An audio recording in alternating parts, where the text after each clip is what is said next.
ngantosani setiap tiap pangekase terangkara.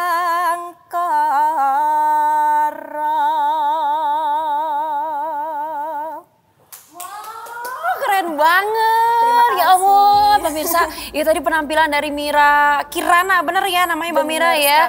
Ini adalah bagian dari tim Barada Unesa yang pernah dan beberapa kali bahkan menjuarai kompetisi nasional. Alhamdulillah. Alhamdulillah. Ih, seneng banget kan pemirsa kalau dibuka sama suara yang begitu merdu dan juga menghipnotis. Pemirsa apa kabar?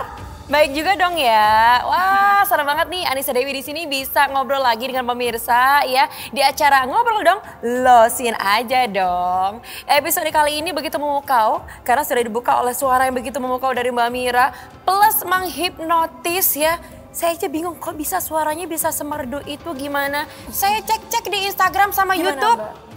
Sering upload juga kan? Iya. Jadi Mbak Mira ini seorang seniman yang sering kali menyanyikan musik-musik tradisional pemirsa. Dari campur sari, karawitan, jadi tampilnya dari panggung ke panggung dan juga aktif ya di sosial media. Ada YouTube-nya, ada Instagram-nya ada. Jadi suaranya merdu banget nyanyiin lagu-lagu Jawa. Boleh kita lihat dulu ya videonya satu aja? Boleh, Oke, ini dia.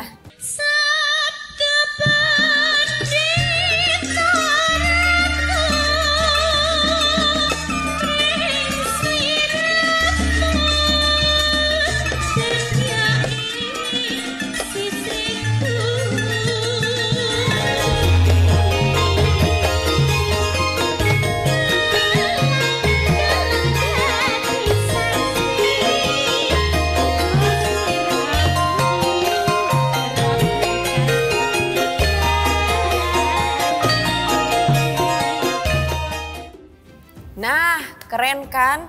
Aku tuh jadi kepo banget. Kayak tadi lagu opening deh. Itu lagu apa sih? Itu lagu atau gimana? Namanya apa kita bilangnya? Tembang Mocopat, Mbak. Mocopat Pucung. Tembang Mocopat. Iya. Udah mulai roaming nih saya nih. Jadi tadi coba kalimat pertama aja. Ngelmu iku. Mbak, kalau suara nyanyi sama suara ngomong kok beda gitu gimana caranya sih? Gimana ya, Mbak? Udah dari titipannya Tuhan Oh, gitu, oh, Mbak. titipan. Nggak tahu ya, Mbak. Ngelmu iku. Kayak gitu. Iya, bagus. Sudah banget ya. Biasa ikut Barada ya, Oh, Mbak. oke, baiklah. Tapi kok bisa, maksudnya kita itu sebagai generasi milenial ya, kok bisa tertarik dengan kayak lagu-lagu Jawa yang kalau saya pribadi ngelihatnya itu kayak sudah mulai terlupakan gitu loh. Kok Mbak Mira sendiri suka sih dan Ya. hobi banget gitu? Ya sebenarnya udah dari kecil, Mbak. Aku dari nyinden kecil. sendiri tuh udah dari kelas 2 SD. Wow. Ya, jadi dari dulu sampai sekarang diterusin gitu. Ya emang udah suka dari dulunya. Nah, sukanya itu karena melihat atau gimana? Sering dengar sih, Mbak. Bapak ibu saya dulu kan asli Klaten lah. Di Klaten itu sering ada kerawitannya juga. Oh alah, yo pantesan toh. Dari logatnya udah kelihatan banget ya pemirsa, udah kental banget. Apa memang orang-orang yang memiliki logat yang bisa karawitan atau gimana, yang bisa nembang gitu? Oh, kalau orang tua saya sendiri sebenarnya bukan seniman sih ya. Cuman ya suka belajar seni aja. Pokoknya asal niat mau Iya, belajar betul pasti sekali, bisa Mbak. ya. Ah. Waduh. Jadi kalau menurut Mbak Mira pribadi nih sebagai pemuda-pemudi Indonesia masa kini, kalau ngelihat teman-teman nih atau secara luasnya di pemuda-pemudi Indonesia gitu kan secara keseluruhan, kan kadang-kala mereka itu ketertarikan sama budaya asli Indonesianya ini agak kurang, ya kan? Musik deh, musik lebih suka musik-musik dari luar. Let's say K-pop. K-pop, Iya, biasa benar, joget-jogetnya aja udah apal Iya, gitu. Sedangkan kalau betul. musik asli Indonesia kadang-kala juga abaya, lupa apa itu gitu kan nggak paham. Kalau menurut Mbak Mira gimana? Antusiasme mereka kok kurang ya?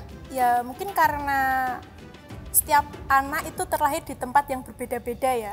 Kadang Kan kalau kita lahirnya sama, Bu, di Indonesia. iya, tapi di setiap daerah kan beda-beda ya, Mbak ya. Iya, Kayak iya. di tempat saya dulu di Klaten, terus habis gitu saya pindah ke Nganjuk itu di sekeliling saya tuh banyak kesenian. Jadi udah terbiasa seperti itu dan sering mendengarkan seperti itu. Sedangkan anak-anak zaman sekarang udah terlalu teracuni mungkin ya, Mbak ya, sama K-pop kayak gitu-gitu. Jadi ya mungkin mereka kurang tertarik karena tidak biasa mendengarkan gitu sebenarnya. Tapi kalau Mbak Mira sendiri juga mendengarkan kan lagu-lagu asing Tetap, gitu? aku juga tetap mendengarkan lagu asing sih, tetap update kayak gitu. Cuman nggak meninggalkan apa yang aku lakukan dari kecil, yaitu seni tradisional. Tapi pernah nggak sih nyanyiin lagu asing tapi dengan intonasi kayak nembang gitu? Pernah. Pernah, terus gimana reaksinya teman-teman? Jadi kan untuk memperkenalkan nih kita Iya, nih untuk iya. teman-teman yang kurang tahu gitu loh. Ya menurut mereka ya aneh ya, padahal nggak gitu, kayak gitu loh. Ya kayak kadang gini lagunya itu loh, and I will always love you, itu kan cengkoknya cengkok Jawa, sedangkan aslinya kan nggak gitu. Iya, padahal kita cuma mainin cengkok doang kan. Iya, padahal cuma dia dicengkok sebenarnya Mbak. Oh, jadi Iya. sebenarnya lagu apapun masuk lah ya. Kita mainin cengkok di situ ya. Ih, keren banget suaranya ya. Tapi kan kita tadi udah denger nih pendapat dari Mbak Mira. Tapi kayaknya kurang lengkap kalau kita tidak mendengarkan pendapat langsung dari yang ahli di bidangnya. Jadi langsung aja kita panggil bintang tamu kita selanjutnya. Ini seorang pecinta seni dan budaya sekaligus dosen pendidikan bahasa dan sastra Jawa UNESA. Kita sapa terlebih dahulu Pak Latif. Ini dia. Ya Allah, dosen saya loh, Mbak. Satu-satunya yang ganteng di layar ya, karena kita Betul cantik-cantik. Apa kabar Pak Latif? Alhamdulillah baik. Alhamdulillah. Ya, Pak Latif ini dosennya Mbak Mira. Kebetulan ya ini mahasiswa saya di jurusan Pendidikan Bahasa dan Sastra Jawa. Waduh, berarti ini nilainya jangan-jangan nanti jalur akselerasi ya, lebih cepat nih kalau oke kayak gini penampilannya. Kalau mata kuliah tembang memang dia sudah jagonya. Kalau yang lainnya enggak tahu, ini harus Harus objektif. harus Iya, objektif. benar. Pak Latif mau nanya dong, Ije. setuju nggak sih sebelum ngobrol-ngobrol dulu kita, Pak Latif nembang dulu. Katanya murid-murid, katanya mahasiswa Pak Latif ini kalau nembang enak banget, merdu banget soalnya. Boleh dong? Oke. Karena dosennya sendiri suaranya enak banget loh Mbak. Oh makanya ya mahasiswanya kayak begini ya. Iya. Berarti duet aja lah. Oh duet? Duet ya? Boleh. Oke. Mungkin kita pilih lagu yang ada kaitannya dengan apa tema Sumpah kita hari Pemuda ini. kali gitu ya? Ya, boleh. Boleh. Ada tembang Ojo di Pleroi. Mungkin iya. bisa dimulai dari di Mbak. Pleroi, jangan di Jangan dilirik-lirik dong. Oh oke, baik. Kita dengarkan. Monggo. Mas ojo diplerai, mas ojo dipoyoki, karepku njaluk diesemi. Tingkah lakumu kudu ngerti cara, ojo ditinggal kapribaden ketimuran. Mengko keri jaman, Mbok yo sing eling Dik, eling bab apa mas? iku budaya. Pancene bener kandamu. Wah, gila ya. Walaupun saya pribadi saya roaming artinya apa, cuman kok bisa suaranya tuh kayak membaur gitu ya? Oh gitu nggih. Jadi memang- ada chemistry mungkin. Oh, oke. Terlalu sering duet bar kayaknya. Wah, luar biasa. Ini berarti memang kayaknya sudah sering berduet ya dari panggung ke panggung. Ya karena Pak Latif yang mengajari saya. Oh iya, gitu, benar. kalau di kampus. Oke, Pak Latif mungkin kalau Oke. dari lihat mahasiswa-mahasiswinya memang yang cinta banget sama budaya dan seni Indonesia. Cuman kalau kita lihat secara keseluruhan nih, pemuda-pemudi Indonesia, bagaimana kadar cinta mereka kepada budaya bangsa mereka sendiri. Di tengah maraknya nih budaya asing yang masuk, nah Iya, menurut iya. Pak Latif gimana? Nggih. Kita mulai dari lagu yang saya sampaikan, saya lantunkan dengan Mbak Oke, Mira tadi. Itu lagu Ojo Dipleroi diciptakan oleh Kinarto Sabdo. Lagu tersebut menceritakan mengenai kekhawatiran, kegundahan dari Kinarto Sabdo pada saat tahun 80-an mungkin itu dia khawatir nanti akan ada masa bahwa pemuda, orang Jawa, orang Indonesia itu akan mencintai budaya asing. Seperti itu. Itu padahal lagu dibuat tahun 80 Nah, dan sepertinya sudah mulai muncul. sekarang seperti itu Nggih, ya. Dan menurut saya kekhawatiran dari Kinarto Sabdo itu juga terbukti untuk saat ini bahwa banyak pemuda yang kurang cinta terhadap budayanya sendiri. Kira-kira Contoh, kenapa? nggih, kalau kita bicara mengenai budaya, sebenarnya ada 7 unsur kebudayaan, ya Mbak. Nggih. Oke, apa aja nih, Pak? Ada bahasa, ada kesenian, ada kepercayaan, lalu ada teknologi, ada kemasyarakatan, lalu apalagi ya? Apalagi coba mahasiswinya apa bisa melengkapi nanti dapat nilai bonus berarti. Saya tadi malam nggak belajar kalau mau ujian ini. Tapi yang kita soroti saat ini ada dua hal yang memang terlihat sekali gitu ya di kalangan para muda itu mengenai kesenian dan bahasa. Oke. Bahasa daerah utamanya itu sangat istilahnya apa ya, anak-anak mulai dari anak kecil, pemuda itu jarang yang menggunakan bahasa daerah terutama. Lalu tentang kesenian yang terlihat banyak yang lebih suka budaya-budaya asing daripada budayanya sendiri. Tapi Mbak Mira contoh salah satu pemuda yang cinta atau menyukai budayanya sendiri seperti itu. Oke, kalau soal bahasa, saya pribadi saya nggak bisa bahasa asal saya. Karena orang tua keturunan mana, saya lahir di mana, besarnya di mana. Kan kadang-kala orang begitu ngomong soal bahasa bingung. Akhirnya kita pakai bahasa Indonesia aja yang netral. Nah, kan? Bahasa persatuan gitu Yes, ya. itu. Jadi Tapi tidak bisa sama daerah, sekali bahasa daerah, mungkin bahasa daerahnya ibu atau bapak. mungkin agak sedikit mengerti kali ya, pasif jadinya. Iya. Bahasanya pasif. Nah, coba jangan hanya pasif tapi aktif. Nanti insya Allah bisa. Nah, itu kayaknya harus banyak belajar sama Pak Latif nih ya. Terus dan yang kedua apalagi tadi poinnya? Kesenian. Kesenian. Mengenai Nah, kesenian. Mengenai kesenian saat ini banyak pemuda yang lebih suka, lebih cinta dengan budaya asing. Itu dia kesenian asing, kesenian-kesenian yang asli Indonesia, asli Jawa, Kalimantan dan sebagainya. Sedikit yang menyentuh kesenian-kesenian tersebut. jadi sebenarnya kalau ada budaya luar yang masuk ke kita, masuk ke Indonesia ini, positif atau negatif sebenarnya efeknya? Sebenarnya ketika ada globalisasi nih, ada globalisasi ini ada dua mata pisau gitu nggih, ada segi positif dan negatif.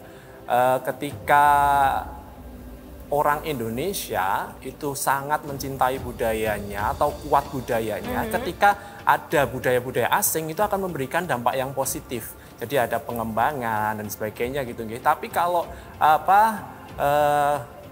cinta budayanya sangat kecil atau minim atau kurang kuat, itu akan membuat budayanya akan semakin Luntur terkikis berarti ya. seperti itu.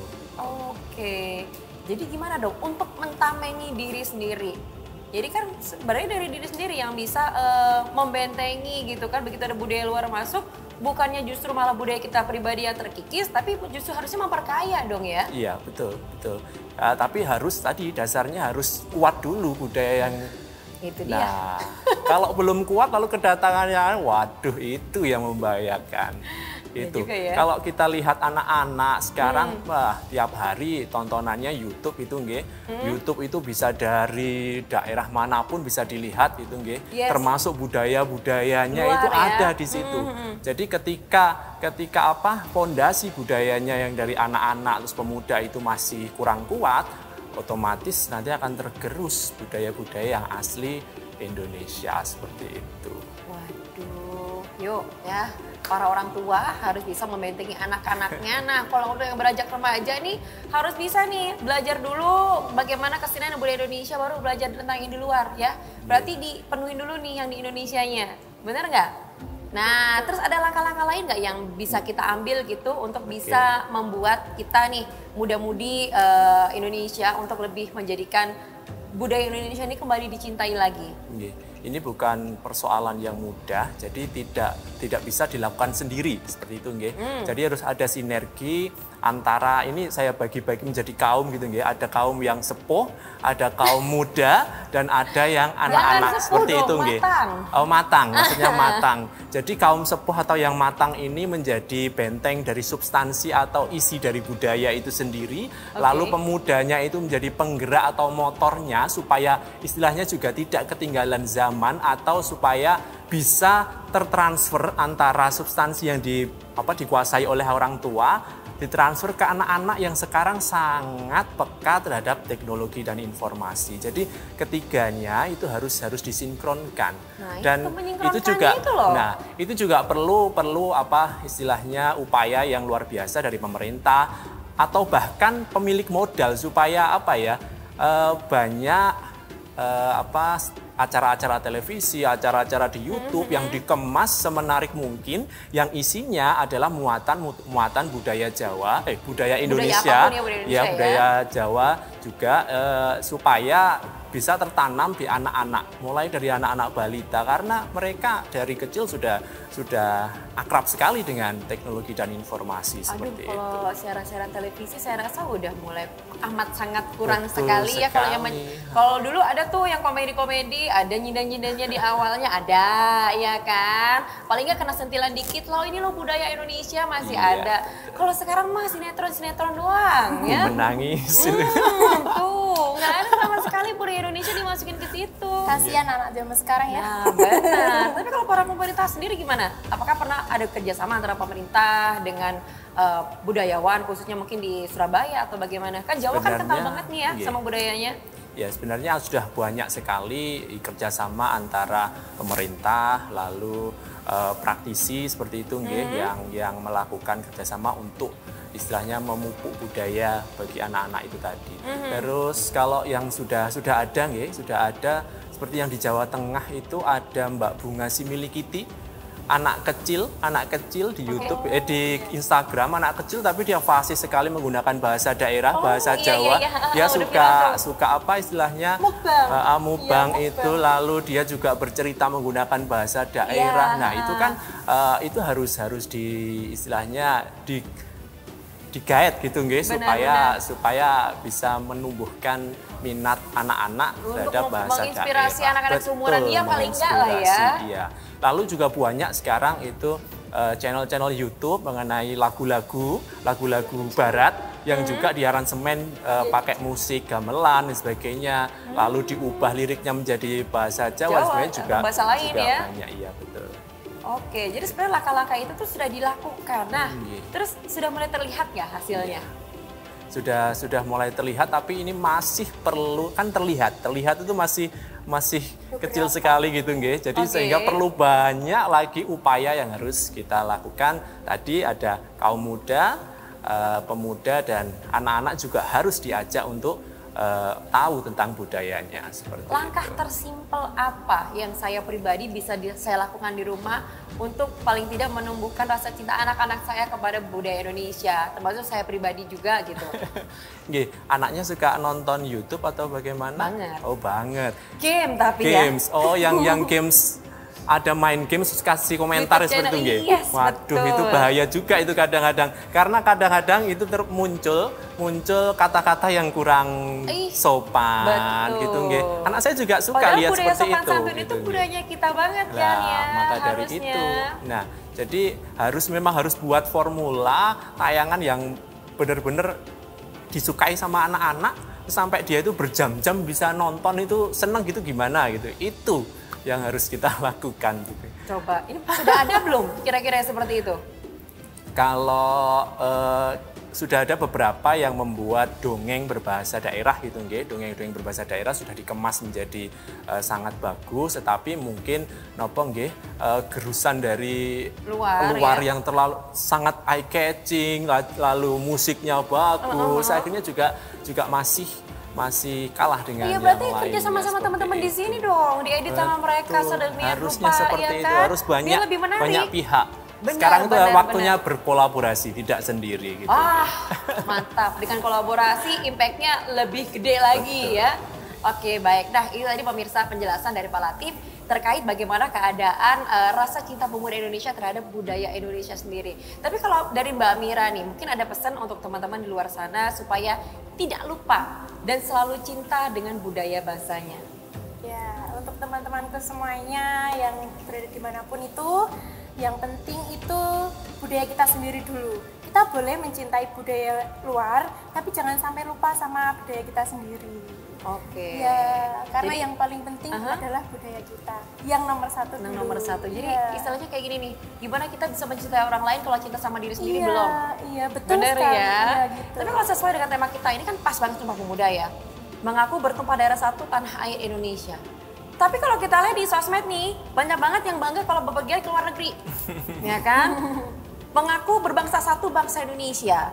Terus habis itu menjunjung tinggi bahasa persatuan bahasa Indonesia. Tapi sekarang orang lebih, kaula muda yang saya lihat pribadi ya, sepertinya mereka lebih bangga kalau mereka itu membuat vlog or something dengan bahasa Inggris tuh kan, ikutan kan jadinya kan dengan bahasa Inggris gitu, which is itu bukan bahasa kita kan. Kan muncul lagi. Kayak gitu, maksudnya kayak gitu, aku mempraktekkan ceritanya. Gitu. Gimana dong Pak? Kalau dengan fenomena seperti itu, yang ngaku-ngaku sebenarnya oke, mereka bisa melantunkan teks Sumpah Pemuda, mereka hafal, tapi tidak direalisasikan dengan di kehidupan nyatanya gitu loh. Eman sekali, nggih. Eman itu apa bahasa Indonesia? Sangat disayangkan. Sangat disayangkan ketika bisa mengucap tapi tidak bisa melaksanakan. Kayak itu tadi, ngelmu itu harus dengan laku gitu, nggih, yang disampaikan oleh Mbak itu harus dilakukan. Jadi harus menggunakan bahasa Indonesia kalau memang kita harus mau istilahnya melestarikan supaya tidak tergerus oleh bahasa. Tapi tidak salah loh ketika kita belajar bahasa asing. Gitu, yang salah itu yang suka bahasa istilahnya nopo nggih, menguasai bahasa Jawa tapi tidak mau belajar bahasa yang lainnya. Itu juga salah. Harusnya yang cinta dengan budayanya tetap harus mau belajar bahasa asing, budaya asing supaya tidak menutup diri seperti itu. Oke, supaya kalau nanti toh kita bisa memperkenalkan budaya kita ke luar kan, otomatis memperkenalkannya dengan bahasa asing juga gitu loh. Jadi harus kaya akan budaya, kaya akan bahasa. Jadi jangan sempit gitu pemikirannya, yang ngelihatnya itu aja. Nah, itu harus think globally, tapi act-nya locally gitu ya. Itu kan bahasa Jawa oke, bahasa Indonesia oke, bahasa Inggris juga tidak bisa. Memang harus seperti itu, benar ya Pak ya? Harusnya seperti itu Nje. Oke, itu Pak Latif nih, mungkin ada pesan kepada pemuda-pemudi Indonesia, khususnya di Hari Sumpah Pemuda sekarang ini, supaya tidak meninggalkan budaya bangsa yang menjadi identitas kita. Ya, kita sebagai orang muda ya, pemuda itu harus memperkuat rasa cintanya kepada budaya supaya budaya itu tidak akan tergerus oleh budaya-budaya asing. Lalu yang sudah saya sampaikan tadi bahwa pemuda itu harus jadi penggerak. Kalau Pak Karno pernah bilang kalau berikan saya 10 pemuda akan kuguncangkan dunia gitu nggih.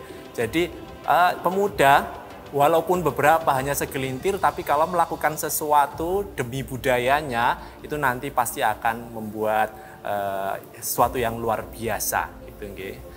Lalu tadi think globally, act locally. Jadi kita tetap harus berpemikiran luas, tapi harus ditanamkan di lokal juga. Jadi nggak harus tidak meninggalkan kedaerahannya seperti itu. Budayanya. Tidak meninggalkan identitas Indonesia-nya kita ya. Jadi sekalipun kita di luar, oh orang Indonesia ya, wah gitu kan, jadi bangga kan? Betul.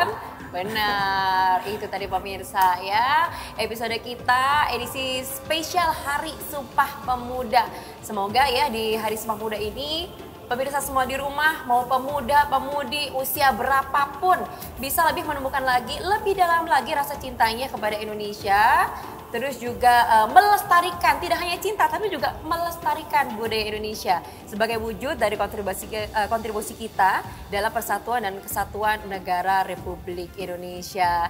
Terima kasih Pak Latif, terima kasih Mbak Mira ya sudah sharing informasi semua di sini. Saya harap nanti setelah kameranya udah off, saya diajarin nembang sekali dulu atau boleh diajarin dulu sekali aja. 1 kalimat aja, saya pingin bisa gitu loh, biar saya juga viral. Coba. Dari ngelmu ikut tadi kan bisa.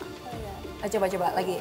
Ngelmu ikut. Nafasnya pakai diafragma bro. Oh iya, ganti-ganti. Itu pakai diafragma. Ngelmu ikut. Ayo mantap ya. Terus. Lakoni kanthi laku. Kanti laku. Ya, kalau mau belajar Mista harus bisa ya ampun. Bisa ikut aku tanggapan mau Mbak? Iya boleh lah ya. Oke pemirsa, kalau gitu aku nggak sabar mau belajar nembang bersama dengan Pak Latif dan juga Mbak Mira di sini. Terima kasih sekali lagi. Terima kasih pemirsa yang sudah menyaksikan dari awal sampai akhir, dan semoga kita tetap ya sehat selalu supaya bisa berjumpa di episode Ngobrol Dong selanjutnya. Bye bye.